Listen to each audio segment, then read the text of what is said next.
Call them at 866-224-5422. The AmpSquare.tv library allows productions to be seen over and over again, making commercial platforms more usable. Call 866-224-5422. Toll free 866-224-5422. AMP2.tv, the first and only internet television network that's truly plugged in. 866-224-5422.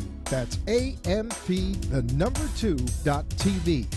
Youthful Savings creates and delivers innovative financial education products through a virtuous approach in order to disrupt the cycle of poverty. We provide affordable college planning solutions through our Financial Freedom web application and program, youth financial education and entrepreneurship training through our My Own Business Challenge curriculum and program, and group youth programs that teach entrepreneurship and financial education. 10 cents of every dollar earned is reinvested into the community saved through the Youth College Scholarships. For more information, please go to www.youthfulsavings.com. Email at info@youthfulsavings.com or call 646-504-7164. The opinions expressed on the following sponsored program are strictly those of the host, guests, and callers, and not necessarily those of this station, its staff, management, or sponsors. Welcome to We Are the People with Tracy Marks and Jorge Estamba, who ask you to know what's happening with your student loan. Tracy and Jorge keep a deep look at student loans in this country and the industries that surround it. Every week, We Are the People will bring you new insight into the corporate welfare industry, such as bailouts, and they connect with student loans. The show will highlight on your constitutional rights and how the current system is built to infringe upon them. Join the conversation by visiting our website chat room at wearethepeople.tv. Or call the show at 888-565-1470 and let us hear from you. And now, let's tune in to Tracy and Jorge for this week's discussion. Rick Strahl in the host chair once again. Hope you're doing well. Hope you're going to call in, talk to us. You've got the number. Very important to have some conversation, but there's a lot of things that are going on, so we're going to move fairly quickly. Last Friday, we had the truth about student loans. It was at the Florida Atlantic University campus, and it was a very interesting and good presentation. There were 4 of us on the panel. You probably remember Shimeon if you've watched the show here. Shimeon has talked about consolidation of student loans and various programs that are designed to allow you ultimately to either be able to pay off your student loan debt, in a situation where you're employed and making enough money to be able to do that, or after a period of time, 25 years or so, to have it forgiven. And then after Shimeon, Jeff Van Treat, the attorney that's been on this show as well, talked about legal issues, talked about total permanent disability as one of the ways of discharging your debt. We had a lot of discussion about bankruptcy and the fact that bankruptcy cannot generally be used unless there's extreme hardship. Jeff talked about what constitutes extreme hardship. We're going to have both Shimeon and Jeff back on the show, so we'll get into some depth about those issues, and of course they're experts in those areas. And we had Donald Cleveland, who's an author and activist, talking about and rounding out all of those issues. My section of the program, I discussed the environment that we're in, the danger that you are in when you sign those student loan papers, because you become a second-class citizen. And all of the members of the panel discussed that second-class citizenship because rights are taken away from you the moment you ink that paper. Right? Because the Congress said you're no longer a normal citizen. You no longer have rights to discharge your debt, your student loan debt, in bankruptcy. So, very good program. I believe from the response that we had there that we're going to do another one at Florida Atlantic University. I don't know exactly when, but the folks there were very excited about it. and they wanted to expand on it.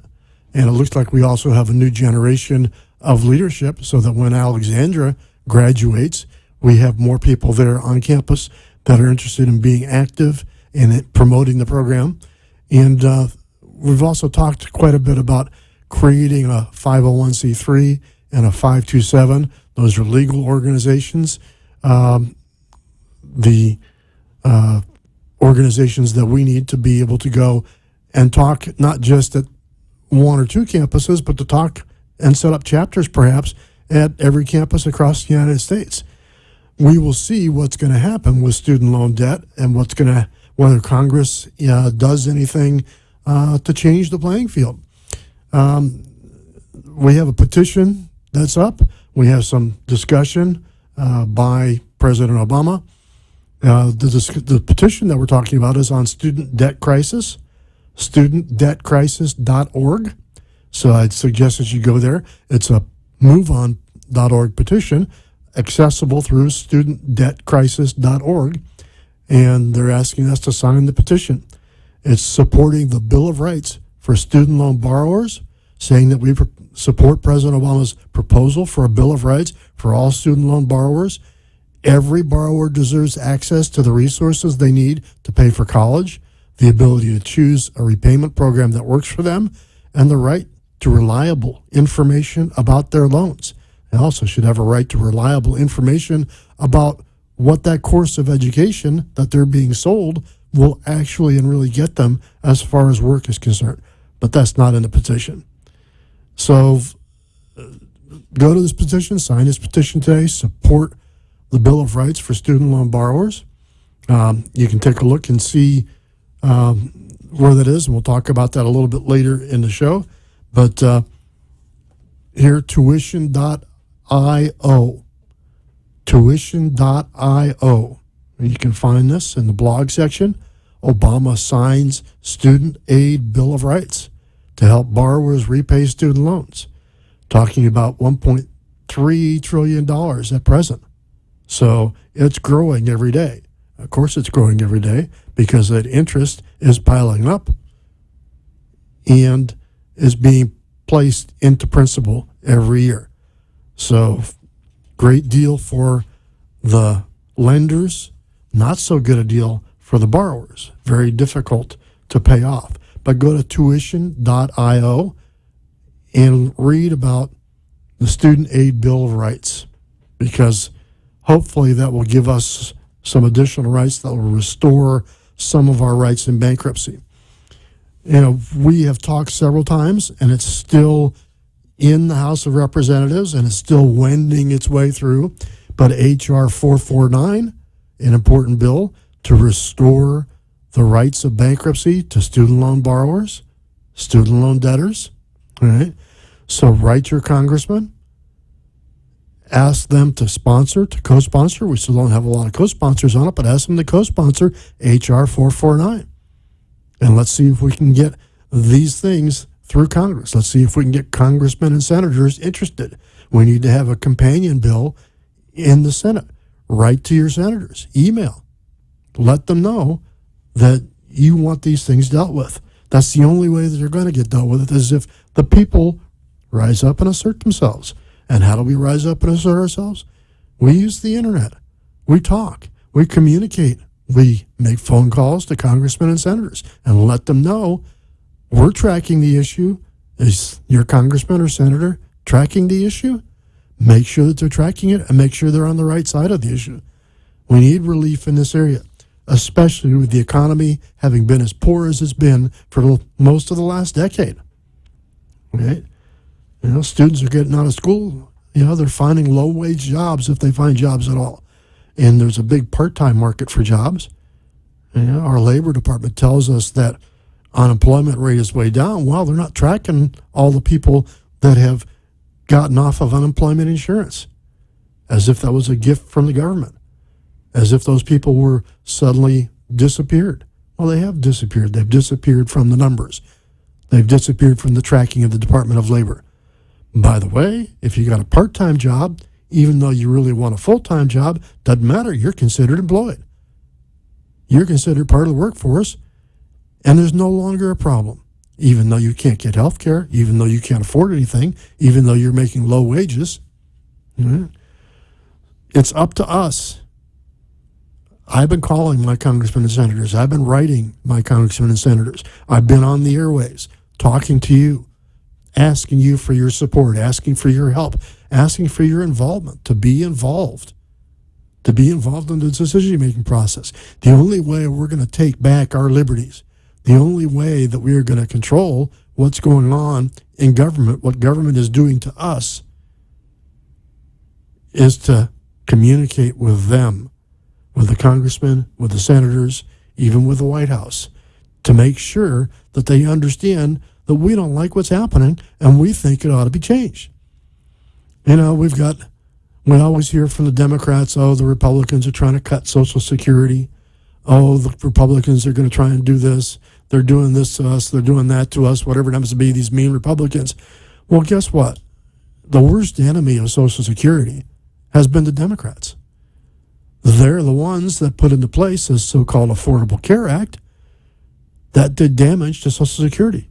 They took nearly $1 trillion through that act out of Social Security, out of Medicare. They took that money out because the people that Social Security and Medicare go to are people that are not economically viable. They don't fit into the economy. So why should we be paying for them? Because they're not going to tell you this. They're going to tell you they're great friends of Social Security. They're going to go out and scare seniors, scare the disabled. Oh, the Republicans, those big bad Republicans want to take away your Social Security. Well, who is it that's driving and has been driving Social Security into the ground, under the ground? Who's been spending it crazy? Who's been taking money here left and right? Money to put into Medicaid? Medicaid is for the younger working people, right? Money to put into the Disability Trust Fund? Well, what happened to the Disability Trust Fund? They did the same thing with the Disability Trust Fund that they took out of the Social Security Trust Fund. They took the money out and left meaningless, useless, unspendable pieces of paper, IOUs, in those so-called trust funds. Those trust funds did not and never existed. The lockbox that money was supposed to be in never existed. The money was never invested for the future to support the people who've been paying in, paycheck after paycheck, week after week, month after month, year after year, throughout their working careers. Now, it's real interesting to me that members of Congress and federal employees don't participate in Social Security. Why is that? If Social Security is not good enough for them, why is it good enough for us? If Social Security is good enough for us, why is it not good enough for them? Got a real problem there. And one of the reasons that Social Security is dying, doesn't have enough funds in it to last another 25 years, one of those reasons is the fact that federal employees, other government employees, and members of Congress have sweetheart deals and don't participate in the program. They've taken from the public trough. They've taken from the public treasury. Insider trading, insider dealing, self-dealing.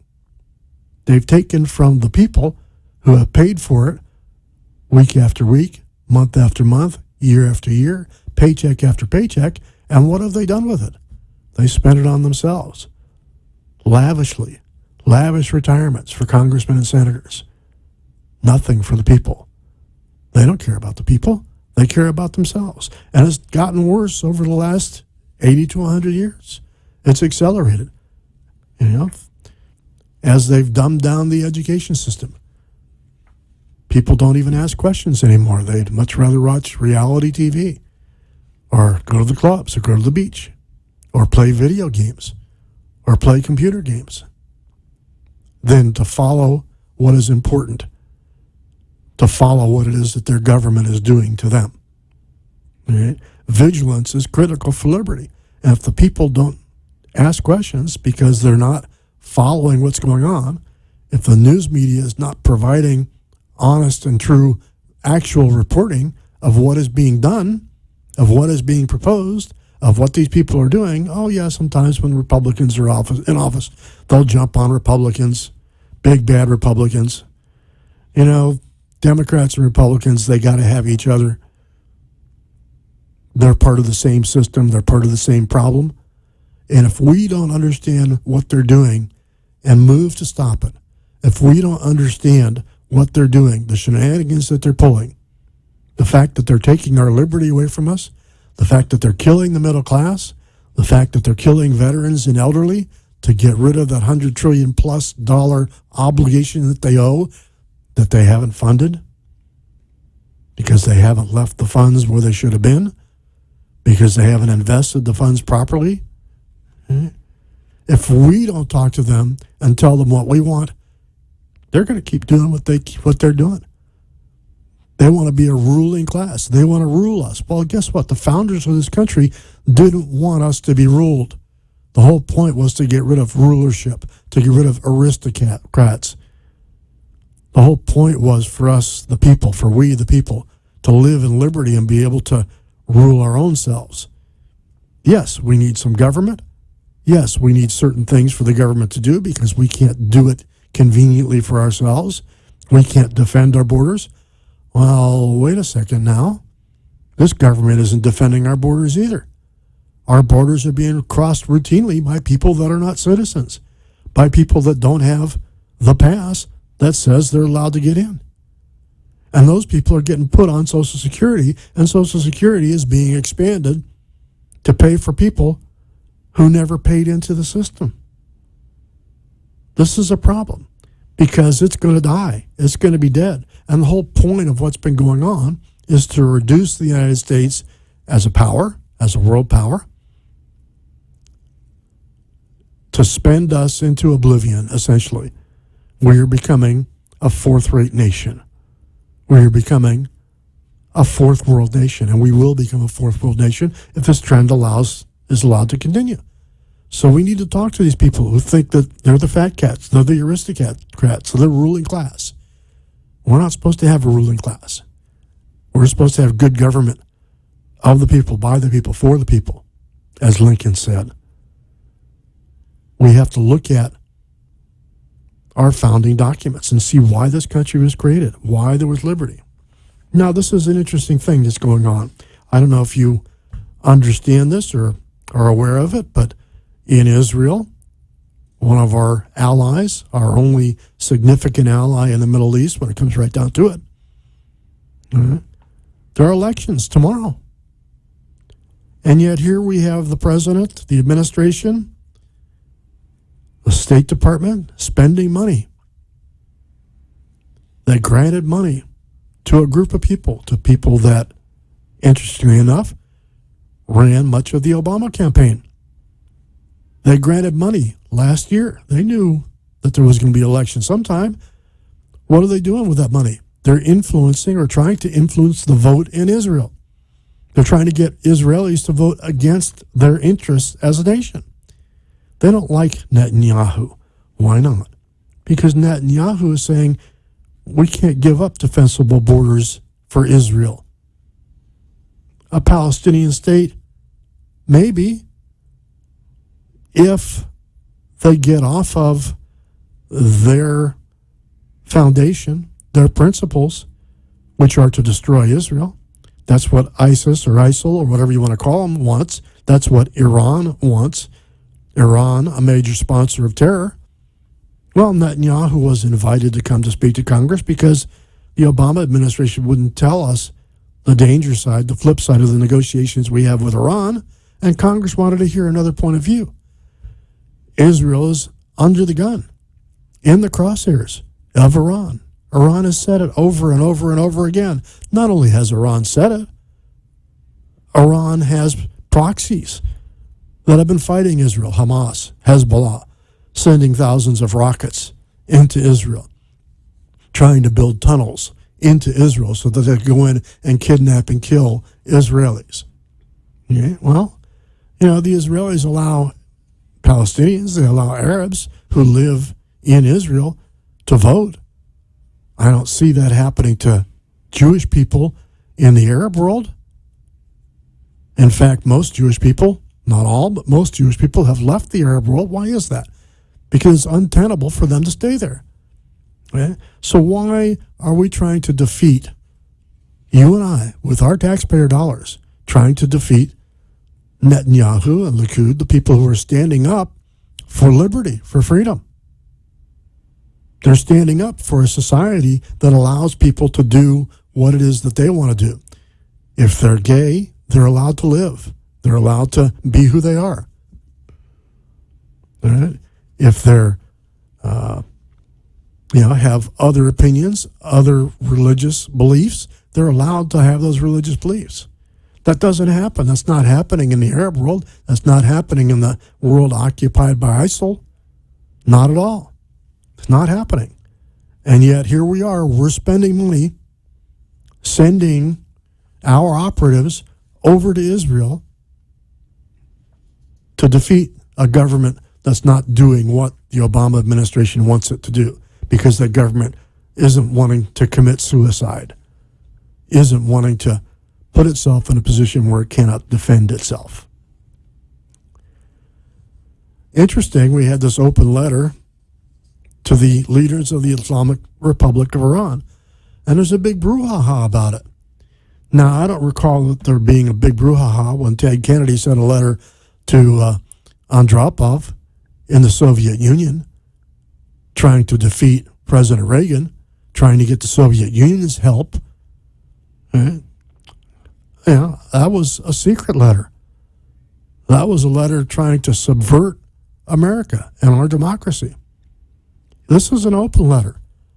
And all the letter said, it's come to our attention while observing your nuclear negotiations with our government that you may not fully understand our constitutional system.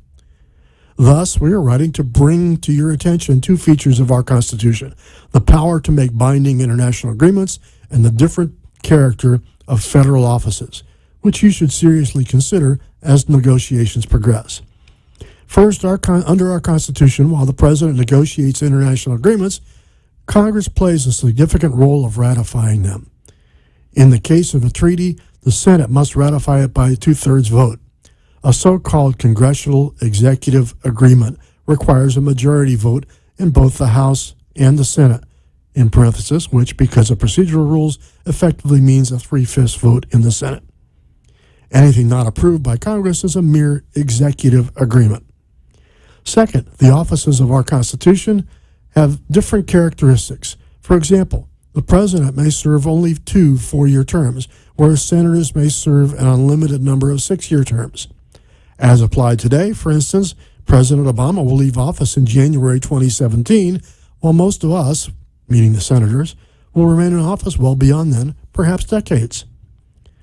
What these two constitutional provisions mean is that we will consider any agreement regarding your nuclear weapons program that is not approved by the Congress as nothing more than an executive agreement between President Obama and Ayatollah Khamenei.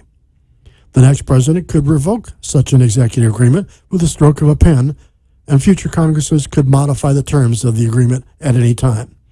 We hope this letter enriches your knowledge of our constitutional system and promotes mutual understanding and clarity as nuclear negotiations progress.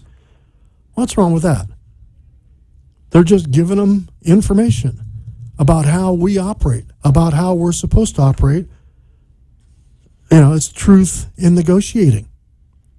There was nothing that undermines the negotiations. There was nothing that would tend to undermine negotiations.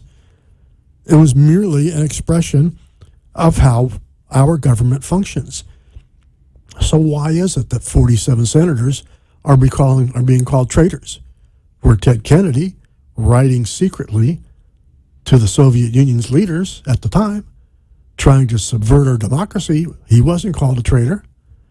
There were U.S. senators that wrote a letter when the League of Nations was being proposed, letting them know that we weren't interested, that the United States Senate was not interested.